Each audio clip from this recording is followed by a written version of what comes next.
السلام عليكم. النهاردة بقى هعمل معاكم وصفتين احلى من بعض، تقدروا تقولوا عليهم فطار غدا عشاء زي ما انتوا حابين تقدروا تعملوهم. اول حاجة هنبدأ بقى بحاجة اسمها المبصلة. هعملها معاكم بأسهل طريقة وهتعجبكم، والناس الأكيلة هتتبسط منها قوي. اول حاجة هنحط شوية زيت صغيرين، وهحط عليهم ليا متقطعة زي ما انتوا شايفين كده، ولو عندكم حتة منديل تحطوا منها حتة.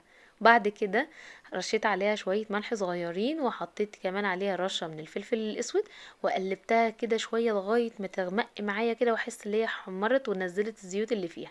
بعد كده قطعت كده حوالي بصلتين جوليان زي ما انتوا شايفين، وقطعت كمان طماطم مكعبات صغيرة، وقطعت كمان شبت. اول حاجه نزلت كده بالبصل زي ما انتوا شايفين، شوحته شويه كده لغايه برضو ما دبل معايا سنه، ما بدبلهوش قوي. وبرضو رشيت عليه فلفل اسود، ورشيت عليه شويه حبهان وشويه بهارات مشكله. بهارات المشكله ديت حطيت منها معلقه كبيره، بس انا حطيت نصها دلوقتي وهحط نصها بعدين. والفلفل الاسود معلقه صغيره برضو، نصها في الاول ونصها في الاخر.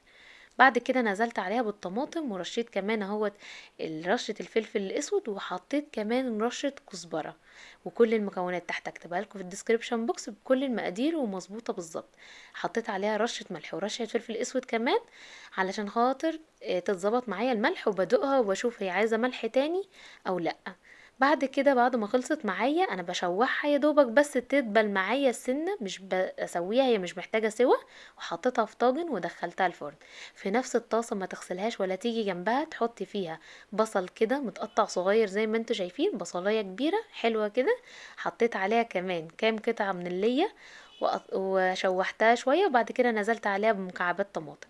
نزلت عليها بشوية مية صغيرين، هسيبها تتشكشك مع بعض كده اللي هي تتسبك شوية.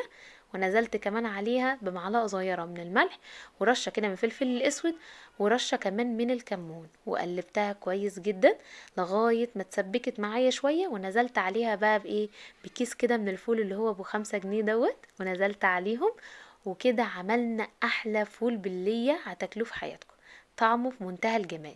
قلبته كده، وهمسك بقى الشوكة هفضل اهرس الفول. بس انا مهرستش بالهراسة هنا، مش عشان انا ما عنديش هراسة، لا، علشان خاطر اهرس الفولة ذات نفسها، ومهرست اللية. وكده يبقى جاهز معايا تاكلوه بألف هنا.